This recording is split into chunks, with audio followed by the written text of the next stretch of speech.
Introduction. I recently started drawing again after more than a year, and seeing that my first few artworks, one, two, three, weren't much, I felt hopeless. Before making the fourth artwork, I knew I had to change things. And so I did, and saw some rapid improvement. I credit this to the effective use of references and the rediscovery of my favorite brushes in Krita. Right now, I'll show a montage of 18 of my artworks to illustrate my progress in applying the concepts I'll discuss in this video. In this tutorial, I'll talk about interpreting references, which is one of those key 20% of skills that make up 80% of your output. I understand I'm not an advanced enough artist to make tutorials, but I do feel as an intermediate artist, I'm in a position to share some immensely useful tips I received, which personally helped me a lot. That's why this video will be pretty short, as I'll just list down these tips and leave you to explore on your own, learning from better artists, masts, and masters.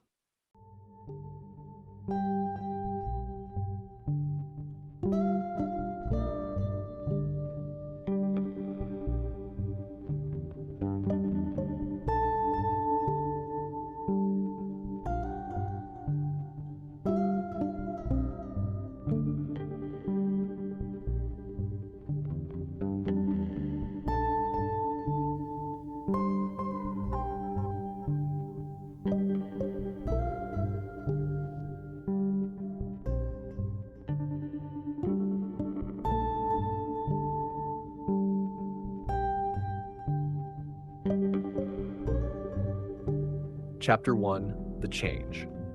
Before starting my fourth artwork, I selected a photo on my phone, made it grayscale by reducing the saturation to 0, and placed my phone on a stand. Then I drew on my laptop while occasionally glancing at my phone. I recommend you do the same too. Secondly, I rediscovered Dry Roller, my old and also current favorite Krita brush. Now that you have a reference and a brush, first ask yourself, is this going to be an art study or am I trying to create a masterpiece? Chapter 2, Art Study. If you are using the reference for an art study, the first thing you need to know is to start with grayscale. Values are the most important aspect, and color is just the icing on the cake, as Marco Bucci once said. When he said this years ago, I now realize it was the best art advice I ever received as a beginner. Secondly, choose a real-life reference that isn't overly edited, as some photographers may manipulate the contrast, the blacks, and the whites. Moreover, it's also important to select references with visually interesting shapes, and I recommend you check out a video by Ross Draws on this topic. Thirdly, decide which aspect of the reference you want to study. If it's a proportions study, think in terms of the Loomis head, the Riley method, Asaro's head, or whichever model you use to figure out proportions. Simple line work will suffice for that. I recommend you introduce yourself to other forms of study through online lectures, such as anatomy study, value study, shapes and edges study, lighting study, color theory, gesture study, form study, composition study, texture and material study, visual appeal study, and so on. Every artist has a unique way of interpreting a reference, and some interpretations become popular. Simply being aware of these concepts will go a long way. Finally, when your foundation is somewhat built in whichever style you draw, consider doing a style study, which is essentially your personal way of conveying those concepts.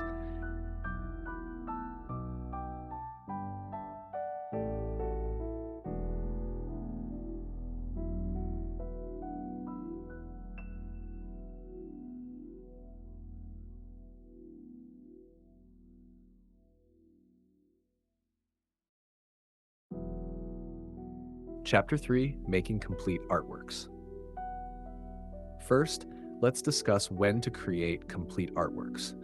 As a beginner, you should devote equal time, if not more, to art studies compared to creating and posting complete artworks. If you've done many studies and feel confident in placing brushstrokes quickly, accurately, and beautifully, it's time to pause art studies for a few days and shift toward making complete artworks.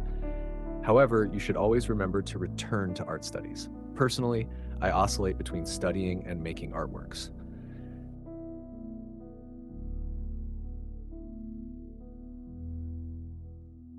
Now, let's move on to the process of creating complete artworks, which involves two external tools, a reference and a photo editor.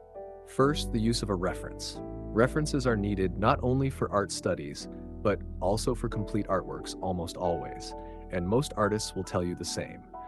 Sometimes, the references I take serve only as inspiration rather than strict guidelines, and other times I follow the reference almost exactly. An intuitive approach helps me balance artistic freedom with academic discipline. There are two key aspects when it comes to achieving this balance. One, knowing when to follow and when to deviate from the reference.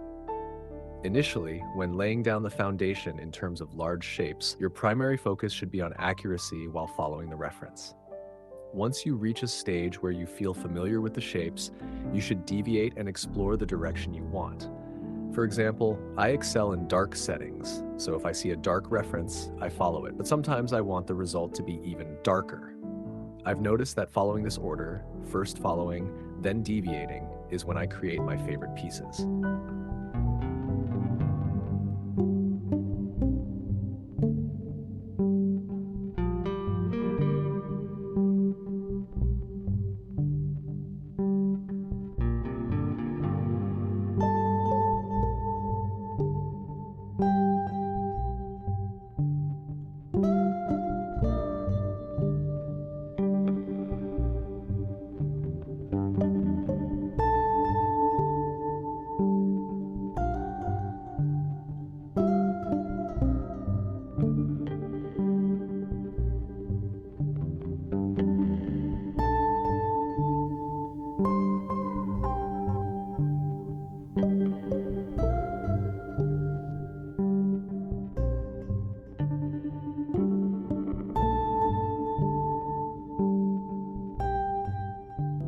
The second aspect of intuitively following a reference is interpreting it across various sub-aspects, such as the different types of studies I discussed earlier, while simultaneously discovering your own art style. This is where things can get the most complicated. In this particular painting, once I became familiar with the reference in terms of proportions, values, shapes, and edges, lighting, gesture, and composition, I felt the urge to break free from the constraints of realism. You'll notice that I tend to invent a new art style for each painting, and for me, there's a beautiful sense of freedom in exploring where my artistic journey will take me next.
Second, using a photo editor in Krita.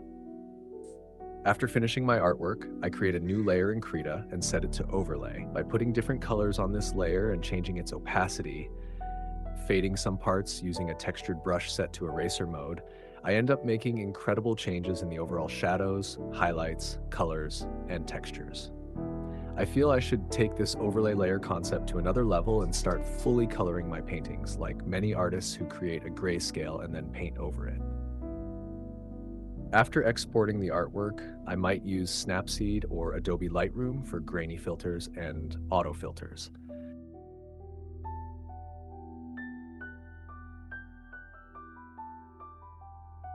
Here's a disclaimer. Relying on an editor to improve your art without first studying values is a poor mindset. However, as a beginner, if you not only want to practice and improve, but also create good art along the way, using a photo editor can be an additional helpful step. Moreover, this editing step will help you identify areas you could have drawn differently, preparing you for the next artwork. This brings us to the end of the tutorial. I hope you found some utility in it. As an artist, I believe I'm sort of intermediate, and to reach an advanced level, I still have a lot of art studies to do. I always hope that I can make videos that help others on their journey from beginner to intermediate. I try not to talk too much in detail on one particular topic, as I'm not really qualified to teach, but rather to share my own experiences and the things I do that have improved my art. Anyway, I hope this helps, and I'll meet you again in the next video. Signing off.